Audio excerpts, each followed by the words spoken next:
Добра вечер, почитувани гледачи. Јас сум Драган Милосавлjević, вие следите емисијата Заспи ако можеш, предпоследна за оваа шеста сезона, седмата здравје Боже, ќе ја стартуваме некаде на почетокот на септември. Се уште сме во фаза на жестоки пожари во Македонија и во регионот. Добро е што добивме помош и од странство.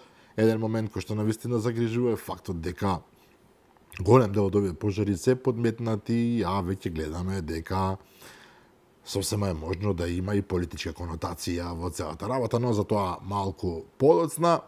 Вечера со мене мој пријател, слободно ќе кажем, човек кој што е чест гостин во оваа емисија, затоа што неговите коментари сметам дека и вие тоа истото го мислите, се навистина на место и на висината на задачата. Политичкиот коментатор Милан Стефановски. Добра вечер.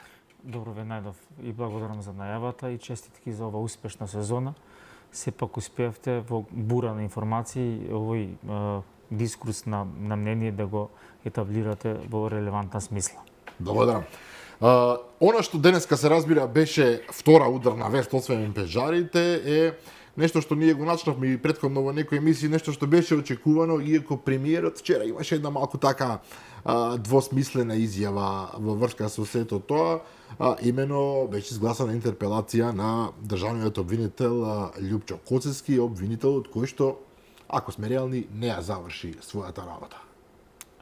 Да, такви беа и оценките, без разлика нели дали премиерот имал едно мислење, сепак релевантните меѓународни институции во оценката на довербата на судството, односно на судско-обвинителскиот систем, како една компонента во борба против корупцијата и криминалот беа поразителни тие бројки, на маргина на грешка, на статистичка грешка, буквално. Статистичка грешка. Во таа смисла и ја поздравувам и ја очекував и ја коментиравме кај вас потребата од промена, односно избор на нов обвинител, јавен обвинител, кој ќе биде предвесникот или ќе биде фронтменот за борба против корупцијата. Сликовито кажано, колку и да полицијата и стражните органи собираат докази, обвинителството е тоа која прави истрага, која го формира предметот, која ги собира понатака во втор дел доказите, истрагата и понатака оди кон судот, така да ова компонента, клучна алка во борба против корупцијата затојуваше и во таа смисла сите бевме согласни кои поблиску ги пратат овие случувања, дека потребен беше оној ремонт кој беше најавуван и пред изборите и кој ВМРО-ДПМН го етаблираше во својата политичка понуда како една од алатките за поефикасна борба против организираниот криминал и корупција. Ова што се довлече овој процес беше случката трагичниот настан во Кочани, кој па владата или премиерот или оние кои имаат доверба од граѓаните не сакаа да направат оваа промена за да не се толкува како мешање во истрагата или и Коцевски доби шанса, ако сме реални, од неколку месеци плюс, дали ја искористи? Очигледно не, ако добро се вршила работата, иако Драган, знаете како кога вие тој систем сте го урнисале, е компрометиран од многуте афери и корупцијски скандали во претходната власт на СДСМ и ДУИ, и вие оној регулар тест период или коректен период, ако не успеете да го искоригирате, повеќе прашање на време кога јавноста ќе ја побара условно кажано главата. Еве ова и со антикорупцијска. Значи требаше да дојдеме до една кулминација, до еден врв за да има сензибилитет па да случат тие промени во недостаток на морален и етички чин на индивидуот. Ќе зборуваме за антикорупцијска како посебна тема. Она што сакам да го забележам, 71 глас за интерпелацијата на државниот обвинител Љупчо Коцевски, без воздржани, без против. Интересно и СДСМ не се изјаснија нешто дека ќе го бранат. И она што мене можеби и ме зачуди, оставам теоретски дека грешам, меѓутоа оно што успеав да го видиме, Љупчо Коцевски воопшто не се појави во собранието. Тој има право, има шанса да зборува пред пратениците, да каже јас вака и вака. ова заврши, ова не заврши, меѓутоа тој мисли дека не ги удостои, како да кажам, па и јавноста со своето присуство. Затоа што тоа не е само можност, тоа е обврска на некој начин. Да, деловничка можност има во собранието, како избран од собранието, да, ако ништо друго, према граѓаните и народот кој претходно на некој начин преку таа политичка структура му дала доверба и ако имал што да каже и ако бил успешен во својата работа, во најмала рака имал најголема видливост сега во собранието тоа да го сподели. Очигледен е фактот дека он го избегнал токму од тие причини, бидејќи немал реално со што да се пофали и тоа е оној аргумент кој е потврден во тоа дека сепак требаше промена на Витол Коцевски. Иако СДСМ, кој што не гласаше на оваа интерпелација, велат од принципилни причини, велат дека оваа интерпелација нема правни последици. Сепак Витол Коцевски ќе мора самиот да реши дали ќе даде оставка или не, и тоа не вовлекува во следното прашање кај нас, градоначалниците и обвинителите се, боже ми прости, ама заштитени мечки. Никој ништо, не може, премиерот може да го урнете, председателката на државата може да ја урнете, но не може да урнете обвинител, не може да урнете градоначалник. Градоначалниците сами прифаќаат, барем таква е најавата, со измените на законот за локална самоуправа, дека ќе може да одат на референдум и тоа е тоа. Со обвинителите не е таква ситуацијата и сега, кога што гледам, се најавува од, ајде да речем уште околуарски некои моменти, нов закон за одговорност на обвинители. И мислам дека оваа алатка, доколку навистина се преземат мерки да се донесе, ќе значи многу. Затоа што не можете вие само да имате привилегии од вашите функции. Мора да имате и некоја одговорност. Одговорност во буквална смисла, не само формална. Во морална смисла покажавме дека ништо не ни значи. Да, ама видете сега, клучната компонента од сето ова е таа човечка димензија. Не ви треба вас закон, веројатно треба, но зошто градоначалниците да бидат привикани на референдум, ако имаат можност да си дадат оставка, ако е сгрешиле, имале афера, не но тоа никој не го прави кај нас, тоа е проблемот. И ние ќе мораме преку лек специјалист, преку законски регулативи да на некој начин да ги коригираме нивните грешки преку референдум, подписи и така натаму. Сепак и тоа е веројатно отежителна околност, треба да се донесе некој закон каде што може да биде поефикасна таа мерка во однос и на разрешување. Ако вие добивате мандат од граѓаните, тој не ви е бланко, за 4 години вие да се однесувате како што сакате и без тоа при тоа не снесите одговорност. Без разлика од градоначалниците, мене посебно ме запрепасти ова што органите кои се фронтмени, тие што се превенција во борба против криминал, они што го поставуваат неправен поредок на државата. Дали било тоа антикорупцијска, дали било тоа обвинителство, некој судија, тие немаат човечка и морална димензија, а се образовани, се луѓе кои на некој начин стигнале до тоа работно место каде што луѓето имаат и политичките партии доверба во нив. Од таа смисла веројатно треба законски промени кои не би оставиле на нивната совест, да, и морал, кој очигледно го немаат, туку ќе треба некој механизам на разрешување затоа што меди системот покажал дека они не ја сработиле својата работа. И тука не треба да има според мене никаква разлика во мислењата во јавноста. Претпоставувам дека веднаш ќе се разговара од типот еве наоѓаат начин како да ги менуваат неподобните. Тоа секогаш постои како ризик. Да, мандатот нека биде повеќе од тој што е годишниот мандат на партиите, нека биде 5-6, но ако вас ве променат во некој мандат каде што во средината отчетноста е слаба, тогаш вие аргументот не е го променуваме тоа што не е политички подобен. Тоа има на западот многу регулативи да не можеби ќе сакате и по суштински навлеземе, спремни сме компаративните искуства кои во нашиот регион се присутни, тие стојат со мандат и тие се избрани со 2/3 од собранието или од некои извршни тела на власта или во консензус во судските или обвинителските совети кои имаат предност во однос на работно искуство, на сработено. Значи постојат сепак механизми кои се разбира. Да. Но Стефановски, кога зборуваме за интегритетот, пример, секогаш ги земам примерите од Соединените американски држави. Таму имате судија на Врховен суд кој што е, да не речем Господ. Значи тој ако одлучи дека Доналд Трамп, председател на државата, најмокниот човек во светот, нешто сгрешил, тој го блокира. И никој во Америка не прави проблем. Затоа што толку е силен интегритетот И на довербата е имено. безусловна. Значи тој човек кој да, јас воопшто не ги знам по имења, не се ни важни. Но и да тој човек има толку силен интегритет, таков еден габарит, кој што кога ќе донесе одлука, сите се сигурни дека таа одлука е законска, исправна, во рамки на тоа што се нарекува право и никој не наоѓа за сходно воопшто да разговара на таа тема. Туку се прифаќа дека е така. Кај нас, вие за секоја одлука можете да спорите со право најчесто. Затоа што веднаш ви излегува кој дал пари, кој фатил врски, од кои причини решил да помогне негде или да одмогне некаде. Како да дојдеме ние до тоа ниво? Можеби е во прашање и некаква демократска традиција, можеби е во прашање нешто друго. Како да дојдеме ние во позиција да тие луѓе, како меѓу другото обвинител вие објаснивте со едноставни зборови колку моќна е таа позиција, да бидат луѓе кои се навистина на место. А не да се наоѓаме на секои пар години, леле што направивме да го менуваме овој затоа што не бидува работата.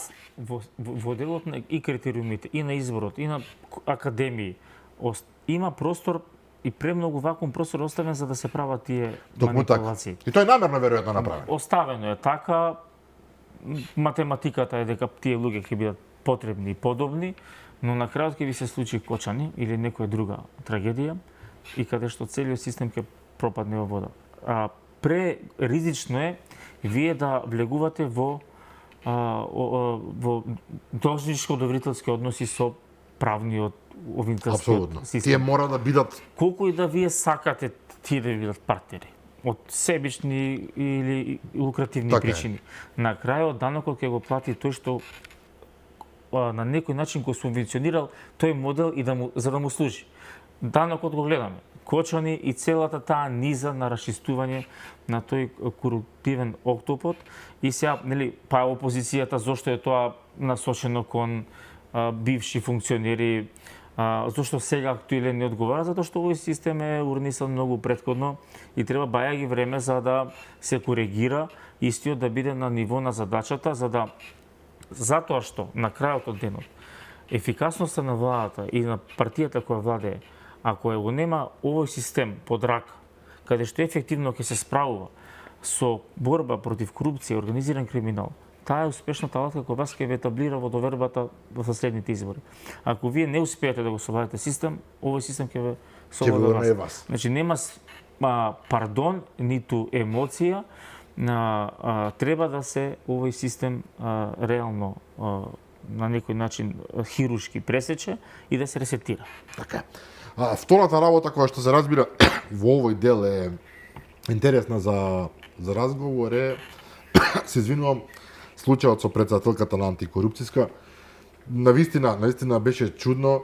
Таа поднесе оставка конечно, некој ќе рече конечно, после огромен притисок од јавноста. Обвинета е за 2 случаи, за одавање на службена тајна и за тоа што дозволила некој друг во нејзино име да полага за одредени дозволи. И знаете како, јас не можам самото име на институцијата. Антикорупцијска комисија. И вие имате ситуација во која што претседателката антикорупцијска е обвинета практично за корупција. Ова е толку еден, воопшто не ја познав жената, не е важно, меѓутоа е толку еден доказ за парадоксот и за пропаста на нашиот систем што јас не можам да го разберам. И поднесе оставка вчера, баш дебатирав со некои луѓе на улица што се вели, еден ми вели барем поднесе оставка затоа што многу други не поднесуваат оставка.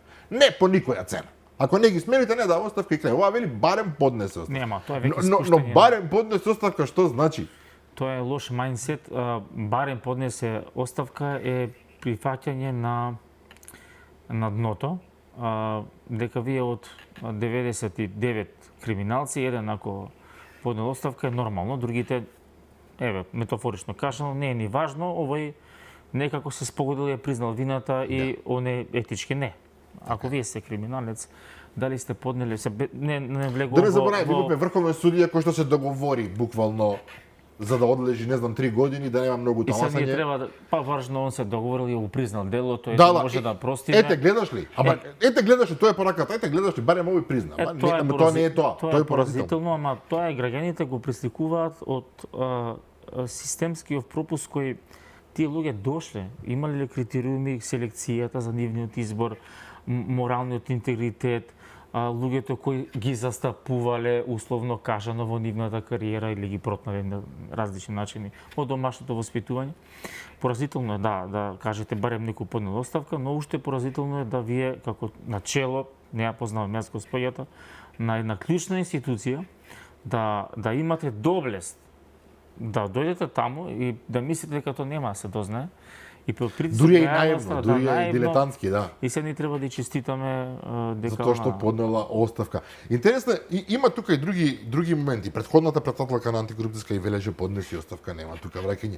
Колку што јас се сеќам, ние многу сме расправале за антикорупцијската комисија. Претходно тие се вадеа дека немаат доволно пари, средства, немаат доволно луѓе за да работат, па немаат доволно ингеренции. канцелари и проблем беа така натаму. Да, Се тоа во ред. Меѓутоа, дојдовме од тоа дека таа институција и требаше повеќе пари, повеќе луѓе за да го сработи тоа што го сработи, иако објективно ништо посебно не направи. Дојдовме во фаза кога таа самата е легло на корупција. И тоа наистина ми создава еден лош, одвратен вкус во устата. Другите членови на антикорупцијска велат, па добро, таа индивидуалец, ние со тоа немаме ништо. Сега и ова прашање мене ми е така малку. Ако врвот во хиерархијата не чини, вие останатите не велам дека сте виновни, меѓутоа каде и вашата одговорност? Секако у најмала рака морална. Катица Јанова од СЈ. Не го земав Така ли? изборот. Е тоа што нас ни се гади и што ни е горшливо, затоа што премногу во краток период се натрупаа проблемите, односно излегува на површина тој корептивен механизам на клучните луѓе, ако не во моментот на изборот, во моментот на пресудите, они ќе бидат подложени на корупција. И во СЈ беше истиот наратив. Она е индивидуа, ние сме си чисти, И испада таа на крајот задржи дека во не се. затвор, да, таа задржи во затвор, а другите продолжија со своите кариери како ништо да не се случило. Апсолутно Дури некој напредува, ако не се лажам. Па и се уште некој од нив се прилично мокни во овој систем. Тоа говори дека системот е спрегнат, односно мрежан во многу по одлучувачки центри на моќ и таа борба ќе биде мора да биде безкомпромисна, но таа ќе биде многу тешка.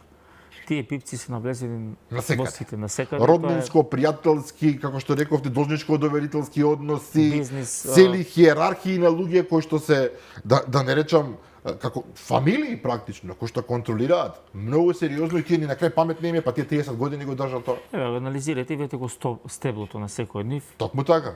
Некој во политичка партија, некој во олигарски со смисла поврзан, некој со медиуми. Тоа е еден октопод, канцер. Џони Штулич на времето велеше на стратешки места има нjihovi луѓи. Да.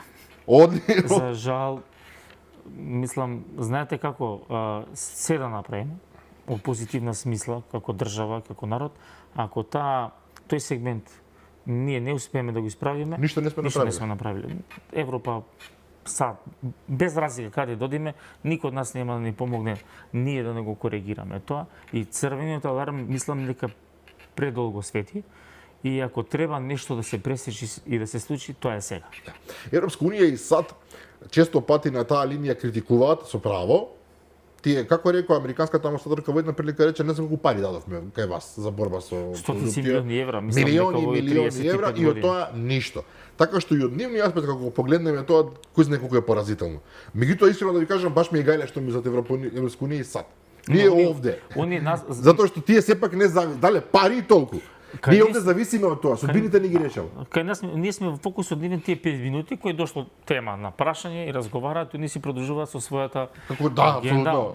Преголеми силни, премали сме ние. На крајот од денот ние треба капацитативноста на една власт и на една влада е најмногу изразена ако вие успеете тешкото да го решите. Така е. Ако вие сте кадарни ова да го решите, козметички промени ништо не значат, апсолутно. Да, формално правно ако го решите овој проблем, Песна ќе биде понатака делот на отварањето и затворањето на кластерите. Најголемиот и горки проблем и најголеми капацитети и ресурси треба да се употребат овој систем да зафункционира, за да можеме да имаме ние и тоа оди паралелно борбата против организиран криминал оди со образованието и здравството, а ова оди па со странски инвестиции и економија. Тоа се три траки кои во исто време одат. Имаме ли капацитет за тоа, Стефановски? Сега во овој момент. Многу е тешко прашањето, знам, ама така стојат работите. Одна што повеќе прашање дали ние имаме политичка волја. се надзира, се гледа дека оваа Некој власт нешто сака да направи. сака да направи. Може би беше клучно да се има политичка воља, а создавањето на ресурсите и на капацитетот е до менеджментот на власта, на судството, без разлика кој власт, односно судска власт или извршна власт или преселскиот систем ќе бидат умешни во креирањето на новиот, да речеме, судски обвинителски поредок кој ќе почива на критериуми и на професионализам и кој ќе служи на државата, а не на партијата.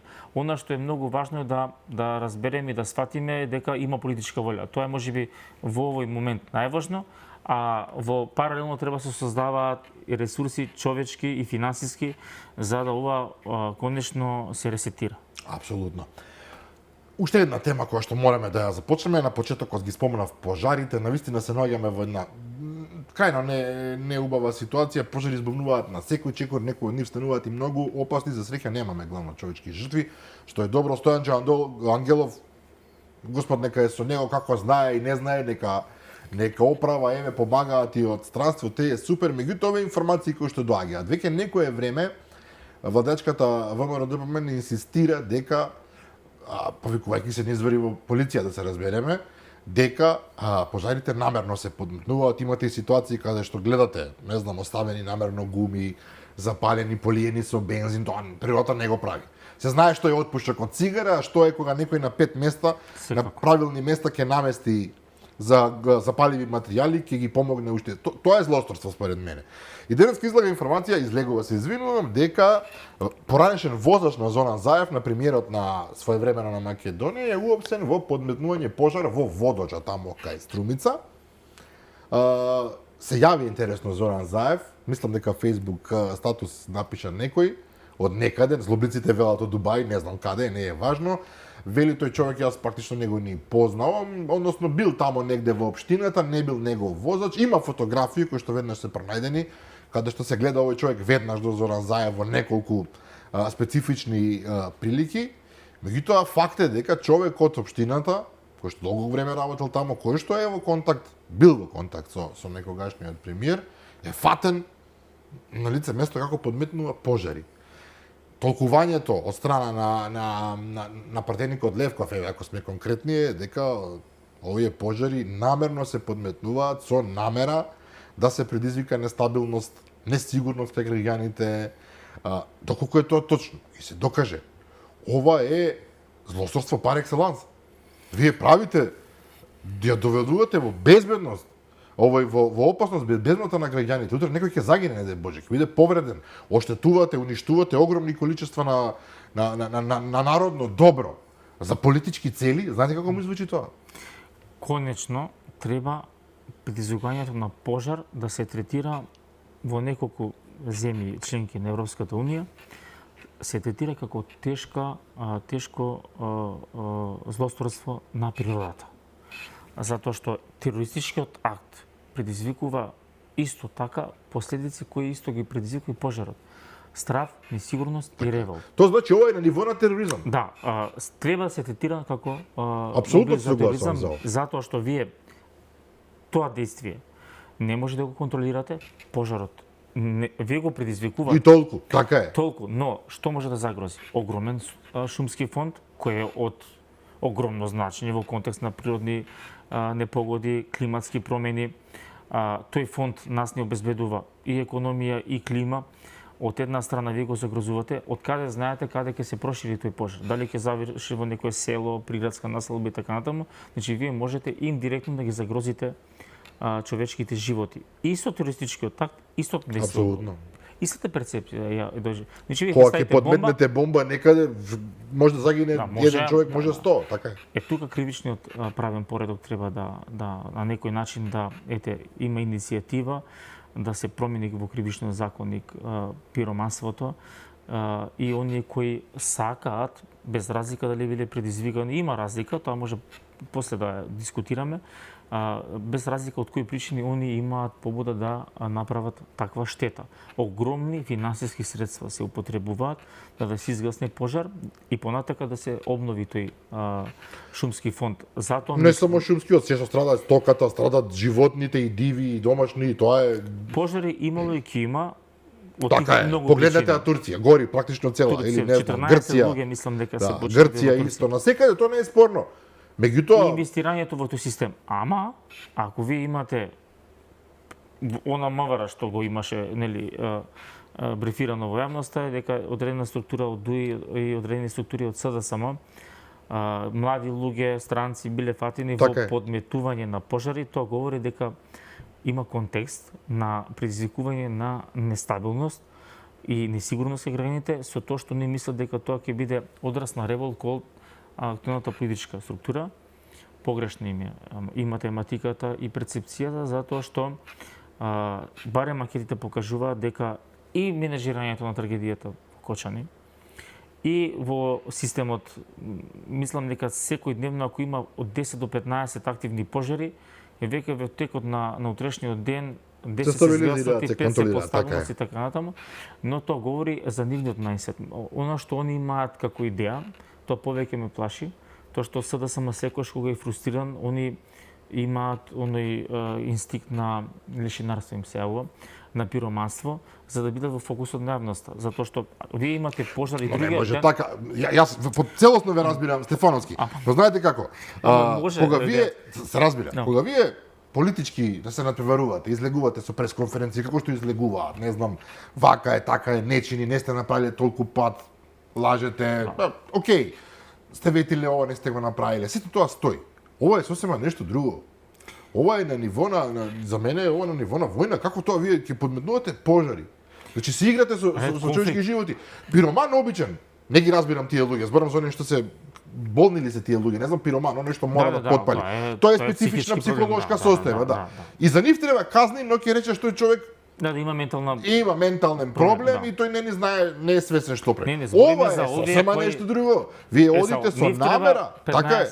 Исто како што луѓето имаат некои проблеми со законот во делот на туристичко загрузување и оставување поредок, најмалата казна треба да биде дефинирана. И само тоа е начинот. Меѓутоа и уште еден момент, тука убаво го загатнува господинот Левков.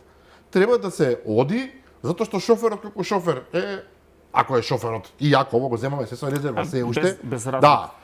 Сепак тој е човекот кој што е само извршител. Треба да се оди помислико. Кој тоа го нарачува, кој тоа го побарал. Сигурно не седел тој од Сабајле и рекол, знаете што, ајде да запалам јас една шума ондека. Еве мотивот да го гледаме. Како може после секој разорен пожар вие да имате пресконференција? Значи, вие колку да умешно сакате да направите војска на извршители, мотивот ви издава. Мотивот е присутност во јавноста на чести пресконференции и чести надписи во медиумите колку ваата е неспособна да се справи со пожарите. Значи, вие кога имате извршителот, лесно може да го лоцирате и нарашателот преку мотивот, а тоа е да бидат застапени во јавноста за да предизвикуваат хистерија и да обвинуваат владата, бидејќи нема зашто друго да ја обвинат. Не може да обвинат за проектот на автопат Прилеп-Битола, Кичево Охрид. Може, тоа не делува релевантно, не делува не може. Реално, да, сепак треба да бидеш релевантен, да веројатно не пожариве се само релевантни, ама не им идат фактите. Дали делот на здравство, дали образование, еве студентски домови денеска акционен план за каде вие да сакате се спротивставите на оваа влада и на ВМРО-ДПМН, сте слаби. Ама тоа не значи дека вие треба да ја палите државава. Токму ми тоа ми е зборот. Значи вие треба да имате најмалка злоба. Вие не треба да сакате државата, народов и да речете се ќе палам за да имам ја мотив да обвинам ВМРО-ДПМН дека е неспособно да работи и може да да укажам некој глас. Па кој е способен денеска се справи со огромни пожари? На Америка пола Лос Анџелес им изгори Калифорнија. Со цела на најспособната држава во светот, ама со цела технологија, со огромни корпуси на авиони кои не може да го изгаснат пожарот. Токму така. Природата е непресметлива, но исто случаи во Франција и во секаде. И се вие таа, знаете што СДСМ, што најмногу мене како личност ме иритира, што они си прават дневна политика за мали деца. Она како мали Џоки се размислува да биде како би сакал да биде, да. И сега знаете што, ајде ќе направиме некоја криза, и знаете тоа ќе помине кај граѓаните и ќе го видиме во МРО-ДПМН за тоа. Еве идат локални избори, нека си они вака тераат. Ќе видиме последните анкети што говорат. Јас мислам дека и они интерно ве гледаме по некои подкасти и на YouTube канали дека самите си признава дека можеби тешко ќе биде една општина да освојат, а они нека си прават државата. Тоа ни е следната условно тема. кажано, они ќе изгорат на локални избори. Тоа ни е следната тема. Меѓутоа уште еден момент сега кој што фактички не враќа назад, таму каде што започнавме. Очекуваме од јавното обвинителство да не го штити шоферот на Заев, одговорност мора да има како за потпалувачите, така и за нивните политички ментори. Ова е пораката. Добро. Меѓутоа, ние токму му дадовме интерпелација односно во собранието му изгласа интерпелација токму на шефот на јавното обвинителство. Значи имате јавно обвинителство кое народот воопшто не верува дека ќе заврши својата работа. И кога некој ќе каже, очекуваме јавното обвинителство да не заврши работа, господине Левко, вие очекувате, ама убаво е што вака очекувате, објективно е дека е сосема можно и да не ја заврши својата работа. Бидејќи сме биле и сведоци како во минатото некои истраги и некои обвиненија свесно се компрометираат и потоа известниот господин или дама се излекува на застареност, на не знам што, на недостаток на докази. И во тој круг. Тој е чаровен круг. Така е, тој е волшебен круг во кој што ти немаш каде, немаш како да се фатиш. Фрустрацијата е сега, видите, граѓаните имаат доверба затоа што краток е периодот на владењето на ВМРО ДПМН и имаат надеж дека ова ќе го исправи. Затоа ВМРО ДПМН треба сега да се бори со времето. Колку побрзо го направи тој ефикасен систем, толку борбата против криминалот ќе им биде многу појасно позиционирана во јавноста и ќе биде видлива, така. И видлива ќе биде, нема да биде оваа теза дека некој се излекол, дека му застарело делото или не знам да го цитирам премиерот, фатил некој диареја и така натаму. Значи сега треба да бидат во инклузивен процес да се пронајдат обвинители или обвинител кој ќе има голема доверба и во кај претениците, и во собранието, и во јавноста, кој биде професионалец, затоа што многу работа ќе го чека. Бидејќи видите во краток период имате огромен број на политички истраги кои задираат во високи политички криминал, кој пак јавноста ќе има со право очекување како тие ќе завршат. Тие се клучни. Ние се навикнавме да настрада оној со кебапите. Тоа е она веќе позната народна мудрост, оној со кебапите настрада. Да. Доста беше од тој со кебапите, окей, тој е виновен. Да, Ама не ја покрил државата, народ ќе каже. Јас и Кочан ја гледам како желбата на власта да го промени ова спрега на криминал и обвинителство, бидејќи се најдоа и функционери кои на некој начин се дел од корпусот на ВМРО ДПМН и навистина немаше милост во тој однос и тоа мене ми дава за право да верувам дека овој пат нема да биде крив само оној со кебапчињата, туку дека нема да има милост овој правен обвинителски судски поредок кон никој кој се огрешил, без разлика дали било тоа кебапчиња, висока корупција, тендери и така натаму. Овде верниците би рекле амин. Уште една тема. Локалните избори, знам дека веќе стануваат и уште не почната кампањата, веќе стана премногу и дојдоа на јавноста, меѓутоа тие се факт. Во октомври ќе се случат, загревањето веќе трае, повеќе или помалку ги знаеме кандидатите, се уште со некој се калкулира. Еве денеска Изет Меджити изјави дека да, тој има намера да се кандидира за општина Чаир, ќе се судири со Бојар Османи, велат тешкаши во судир се Бојар Османи, па тешкаше секако тој во неговата партија има висока позиција како министер за надворешни работи, баш не се покажа според општото јавно мислење, но факт е дека веќе се гледаат контурите на идниот судир, кампањата ќе биде, претпоставувам, жестока, но општиот впечаток е и не се камава тенденциозно да звучи дека СДСМ влегува во битката како најсериозна опозицијска партија се уште, како да влегува без вистинска волја. Како аутсайдер. Да. Меѓутоа, интересно дека ја прифатија таа улога. Разговарам често пати со некои пратеници, со луѓе од политичкиот живот кои што велат ВМРО ДПМН во најлошите периоди, кога навистина им беше многу тешко, апсолутно се бореа. Овие излегуваат како, мора да излеземе на избори, нема смисла да не излеземе, но ајде да не се лажеме, ќе изгубиме. Просто неверојатно чувство. Тоа привлекува, според мене, коренот на главниот проблем е тоа што они направи нелегитимен конгрес за поширок дел од членството на СДСМ и Зборуваме за изборот на Венко на Филипче, лидер, да. но збориме за релевантен и легитимен избор на лидер.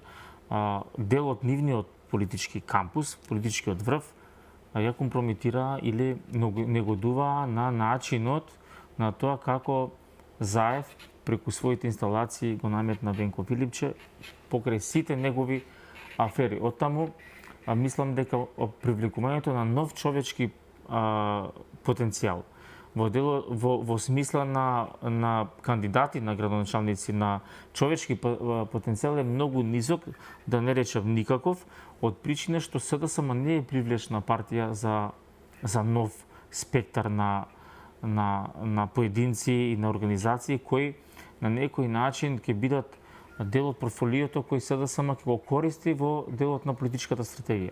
Второ, они имаат многу лош пиар, се занимаваат со трагедии и со незгоди, со несреќи, со пожари, со убиства и така натаму. Со непотребни работи, ако сме реални. Не се така. Не гледаме понуда.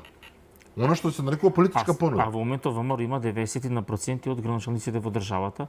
Во таа смисла они, гледате, не знаат да ја поентираат, не затоа што тие се совршени идеални како градоначалници, но таа тема за нив е однапред изгубена, бидејќи реалноста говори сосема трето и од делот на тоа што они оставштината или избриштината од луѓе кои останаа да гравитираат околу Венко Филипче, чуварот на столчето на Зоран Заев, кај граѓаните проценета и таа енергија што вие велите дека и не ја поседува за да се надпреваруваат во Речи си, не автентично делува сето тоа.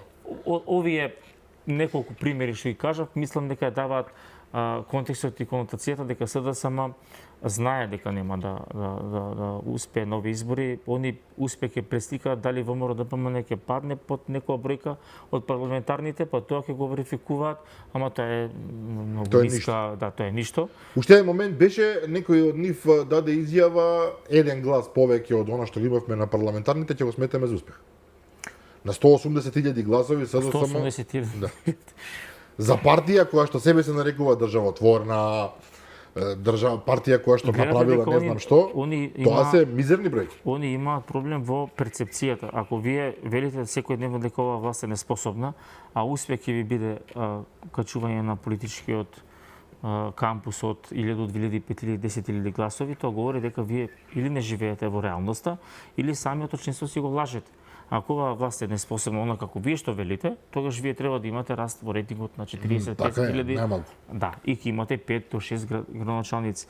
Она што мислам дека они тоа го знаат, со оглед на нивните интерни анкети, е тоа дека они длабоко простително ќе изгубат на овие избори и она отсуство на енергија и на непревршки дух е токму тоа што они знаат дека тоа ќе се случи и им останува само оваа црна пропаганда да ја слушаме летово колку и какви разорни пожари има. Што е опасно и за власта, ако бидеме реални. Ако вие немате вистинска конкуренција, се опуштате? Сигурен победник. Да, на подол крок, тоа би било Ама тоа би било катастрофа. Хендикеп би било кој па на ВМРО ДПМН ќе му направи потешкоти и они да имаат мотив во делот на обнова на својот кадровски потенцијал. Така е. И тоа се зависи од умешност и менеџирањето на партиската стратегија во делот на да не дозволат функционерите да бидат во комотна позиција без разлика што ќе се случува во СДСМ или во другите политички партии, ДУИ и така натаму, туку автономен систем, пошто ВМРО ДПМН е машина. Тоа е една дисциплинирана војска која има независна стратегија и треба да има независна стратегија и без разлика што ќе се случува во политичкиот спектар или во надворешното обкружување во соседството, треба секој ден да биде борба за подобра држава и подобро, поефективно владење во смисла на резултати и испорака кон граѓаните. Така е. Нема да спомнуваме Даниела Арцевска денеска дава изјава за оној нестекен настан во Чаир. Ајде да видиме, почувствувала дека ја загрозен животот, вели, кренала нога кон напаѓачот во обид да избега, зборуваме за оној инцидент со тој што ја удри или како и да е. Меѓутоа, овој случај треба да доима разрешница. Она што тоа го тврди, Секако. а она што тоа го тврди генерално околу случувањата во Чаир апсолутно треба да има разрешница според мене, меѓутоа нејзината приказна во политичка смисла како градоначалник на Скопје Си го кажа, краен пораз. граѓаните, да. Краен пораз и мислам дека ретко како кога, да не речем никогаш, сите, без разлика на која партија припаѓаат или не припаѓаат, без разлика на кој круг интелектуален или каков сакате образовен припаѓаат, сите се согласуваат дека ова е најлошото нешто што не се случило. Велеа своевремено Петре Шилегов врвот не може полошо, потоа рекол не можело. Еве можело. Не, како да во кажам? државата, мислам, живееме во време кај што стварно има политички фигури кои се спремни да го пробијат и дното на дното. Нели и преходниот пат и сега за Данела Расовска нема потреба да трошиме толку многу време, бидејќи граѓаните си го кажа за избори колку она политички Кога има тежина. одзеде една партија практично, излезе со незе на парламентарните избори и освои колку 2000 гласови. Да, на ниво на Македонија. На нива на Македонија, Не на иако во Скопје освои Тоа е првиот аргумент. Вториот аргумент е тоа што или одлучите да бидете маш Така е. и да се борите против корупцијата како она што се обидува да го прикаже, и не глумите жртва и дека сте жена, бидејќи вие кога сте отишли да барате доверба од граѓаните, не сте кажале дека сте жена, туку дека сте менаџер и дека успешно ќе се справите. Во нејзиниот случај, родот на тоа што е жена е единствен аргумент за се. Ме напаѓаат, јас сум жена. Јас не завршив работа, јас сум жена, сите Ама мрзнат, после јас сум имате жена. вие како она би поларна изјава. После некој минута јас сум побегна тој од мене, јас сум мажот, јас сум храбриот. Значи вие треба да тие стратези што и даваат совети да ја прегледат на која насока она ќе го прави својот пиар, кој морам да признам дека е многу лош, но лош, така е. знаете како, се вие може да правите, бидете видливи или да бидете невидливи, се говорат делата. Реално ние живееме во едно општество политичко каде што граѓаните си имаат доверба во партиите, не во личностите. Ако било тоа така, во овој случај, тоа би било катастрофално и поразително, затоа што вие ако имате дело не треба да се занимавате со снимање на телефони што и како се прави, ако веќе вие имате дело на кој се гордеете. Мислам дека полицијата влезе во Кисела Вода, во Чаир и во некој друг општина. И во Газибаба, и во Газибаба, да ги провери дивоградбите и затоа сигурно ќе има формен предмет и ќе има постапка. Така сериозна држава така третира. Така функционира, не на Facebook. Да. Како иде, уште едно прашање во овој аспект, голема ќе биде битката се чини во албанскиот дел од политичкиот спектар. Тоа може да терминира Драган што би било дали ќе има превремени избори. Тоа ми беше зборот. Да. Тука веќе работите се, ако меѓу ВМРО и СДСМ, или ако бидем искрени меѓу ВМРО, ДПМН и целата опозиција, колку и да се тамо, се е јасно овдека не се јасни работите. Вие можете да очекувате Влен да направи одличен резултат, меѓутоа нема да биде изненадување и дуи да се врати. Што пак е проблем од сосема нели поинакви аспекти. Затоа што повторно ќе се врати нивната релевантност, условно кажам. 22 години беа власт. Да. Ама проблемот е тоа што некако Влен не успеа да се консолидира во една партија многу порано, да имаат еден центар на одлучување, еден центар на кадровска политика, еден центар на одлуки. Па да не им се случи и да не им ревари. се случи ревари. Така. Затоа што ако тоа побрзо успеа да го направат, можеби Тревари многу порано ќе си го откриеше вистинското лице, а тоа е дека он има огромна желба да он или негов човек да биде градоначалник на Гостивар и аргументот дека он не договорил листи практично му пропадна вода бидејќи со Дуи го направи истото. Да, интересни ќе бидат тие избори, ќе бидат многу тесни. Знаете, и раслувањето во Европскиот фронт ќе има некоја можеби изборна математика, но клучно ќе биде големите општини како ќе се изменаџираат. Влен можеби ќе има среќа тоа што ВМРО ДПМН ќе го подржи принципиелно на места каде што не може ВМРО да победи заради тоа што етничката структура е таква како што е. Повторно заради СДСМ и лошиот закон за територијалната организација, но тоа е што е. Тука можеби ќе биде интересно и ќе ги детерминира понатамошната фаза во политичка разврска во смисла на можни избори наредната година, затоа што ако ви имате порелевантен победник во албанскиот компус, поголем ќе биде притисокот и повеќе ќе се исполнуваат тие националистички теми како заштита на албанскиот јазик. Ама нешто што се инсистира понекогаш ми се чини исто како СДСМ што прави, од нема и каде. Знаеш, во држава како Македонија, во која што на вистина сите аспекти на слободите се загарантирани, особено по национална основа, каде што имате еден куп привилегии, каде што имате навистина можности упорно да го вадите тоа од повторно и повторно, нема никаква суштина, но се прави.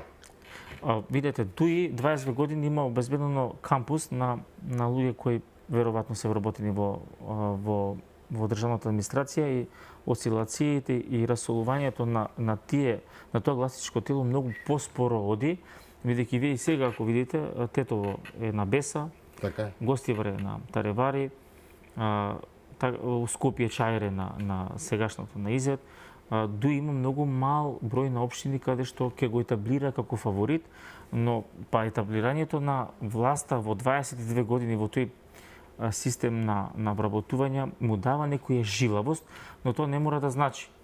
Ќе видиме сега како Вленке води кампањата за локални избори, дали ќе биде примамлива за овие луѓе кои сакаат сепак да бидат по заштита во администрација, Одлично прашање.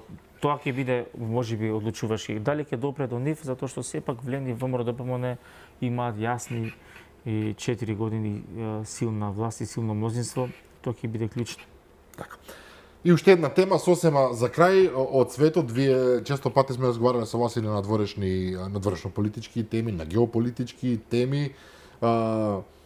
Доналд Трамп, председателот на САД, кој што ја води својата политика на ултра оригинален начин, ќе речам, најпрви ни даде на Русија 50 на дена за да го реши спорот, војната како сакате со Украина, потоа рече не, 10 до 12 дена им давам. Практично многу мине тоа го сватија како ултиматум до Путин. 10 до 12 дена кои што веќе течат, иако во случајот за Трамп тоа не мора и да значи.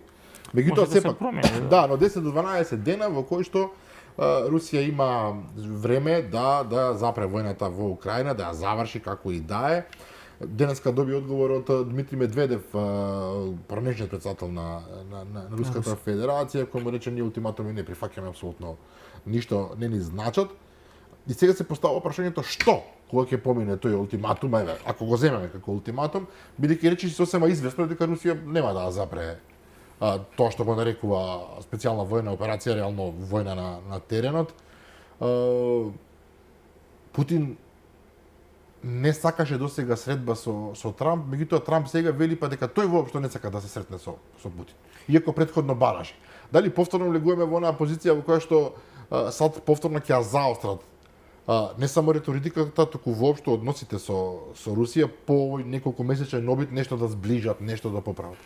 Да, генерално најголемиот политички наратив кој Трамп го користеше за време на изборите. За еден ден војната ќе ја забрани. Така е. Мислам дека и светот и американците најмногу го избраа затоа што никој не сака војна, посебно не во вакви размери и со ваква рефлексија кон светот, бидејќи гледате оваа војна ги детерминира економските услови кои се поразителни во делот на европската економија и Трамп се со царините дополнително ќе бутне европската економија со тоа што договорот меѓу САД и Европска унија веќе многу мина го прогласија за катастрофа за Европа. Па е катастрофа затоа што ги протажира десните сили кои му се на Трамп поомилени или имаат различно гледаште на Европа кон контекст на САД и на Русија. Но за да дојде до мир, формулата на ултиматум кон Руската Федерација во моментов каде што реално има летна офанзива, колку да е со ограничени перформанси, сепак се освојуваат нови територии. Исцрпени се европските одбранбени можности, со тоа што Европа сака да купува оружје за Украина, тоа говори дека Европа во моментов нема производствени капацитети. Ако имаше ќе го дадеш. Да, и тоа е бизнис за САД, со тоа што прашањето е дали таа технологија ќе може да промени војната, бидејќи сега веќе тактиката не е она фронтовска борба, туку е тактика на ослабнување или истрепување на противникот, затоа што таа фронтовска линија генерално не се поместува од 1000 километри, туку ние гледаме борбени действија на дронови кои допираат до критичната инфраструктура и тоа пак на крајот од денот ќе биде одлучно кога би настанал тој мир и Трамп можеби да направи некој политички притисок со тоа што сепак околу Трамп гравитира една политичка структура во Европа која му е благонаклонета и кој можеби ќе ги мобилизира во однос на соработката со Русија. И Русија не е глупава да сака да ги изгуби сите линии на интереси кои ги има и со земјите членки во Европската унија, така да може да биде вин-вин. Трамп да биде оно што сакал да го забрза процесот на мир, а Русија да не ризикува да се распадне Европа до таа мера да пак Америка биде таа што ќе управува со Европа без да има руски интерес и нормално да не забравиме влијанието на Кина. Колку повеќе војната трае, толку Русија позависна од Кина и од Северна Кореја, која не ја дава понатака во подоцнешната фаза таков респект кон земите каде што она има зона на интерес да гравитира. Затоа е многу клучно да измерите до кога вие можете да војувате, без разлика дали таа територија ќе имате, туку оние услови на преговарање на мир да ви овозможи нели позиција која ќе ве следи, ќе бидете во зоната на една геостратешка природа, како вие ќе бидете поставени во односи на соседите и на сојузите.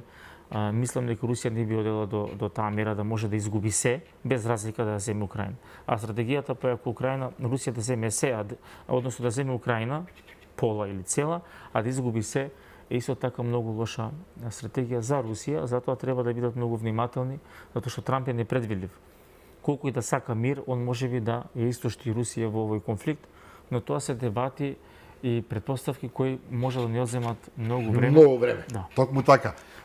Сосема сме на крајот на оваа емисија, должен сум да кажам нешто, бидејќи зборувавме за пожарите и конкретно за шоферот на, така го нарекуваат, шоферот на Заев. Значи ова лице вчера попладне, и ова го кажувам затоа што ова емисија снимаме не во живо, па информациите може да дојдат и подоцна. Ова лице е обвинето дека вчера попладне преку социјална мрежа се заканило на друго лице од Струмица дека ќе му ја запали викендицата, а потоа се обидел заканата да ја реализира и навистина на локацијата на браната Водоча се обидел да подметне пожар.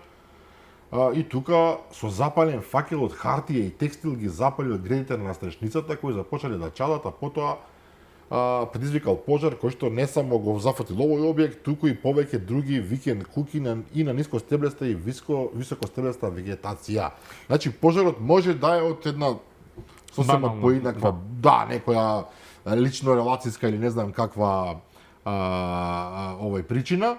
Меѓутоа останува фактот. Не збориме за така е. Меѓутоа останува фактот дека имаме повеќе случаи во кои што навистина се зборува за подметнување пежари од политички причини. Овој случај сам по себе, ова е првото од јавното обвинителство како информација, се разбира ќе го следиме и понатаму. СДСМ може да се абстрахира или да се некој начин ги осуди сите политички приврзаници во смисла дека се лоцирани да подметнуваат пожари и да повика на единство и да повика на мобилизација на незините членови да успеат доброволно да се придружат на државата, да успеат да ги совладат пожарите. Тоа би го направила некоја сериозна опозицијска партија. Да, ДПМН во опозиција тоа го правеше. Токму тоа го правеа. Одеа на места каде што имаше пожари, се обидуваа да гасат. И тогаш им се подсмеваа. Да, има и доброволци, паметам, беа мобилизирани Унија на млади сили и така натаму, но ВМРО ДПМН има сосема различен мајндсет кога е во опозиција, секош дали е ВМРО на власт или во опозиција, државата е пред се. Ова другово СДСМ говори од 35 години, слободно можам да заклучам, дека они се најважни, а државата е нивна марионета и они ја поседуваат и може да гаснат, да продаваат, да распродаваат, име презиме да палат и така натаму. На граѓаните си го знаат, тој ќе си пресудат кога ќе дое време. Мило Стефановски, благодарам за вечерашното гостување, благодарам за повеќето гостувања кои што ги имавте оваа година, беше наистина задоволство да се работи со вас. Ќе имаме прилика и повторно. Секогаш чест да гостувам во емисија каде што мислењето е една форма на изразување, а довербата на граѓаните е да проценат дали ние сме релевантни или не. А тоа во јавниот дискурс во Македонија, да бидеме честни, не е така често присутно, затоа вие имате и 7, и 8, и 10 сезона и сте секој ден во оваа емисија и честитки и се гледаме и во 7-та сезона. Благодарам. Поштовани гледачи, тоа беше се за вечерва. Утре во 15 часот се разбира, е репризното издание, а утре вечер во 22:30 ви закажувам повторно средба со мене. До тогаш пријатно.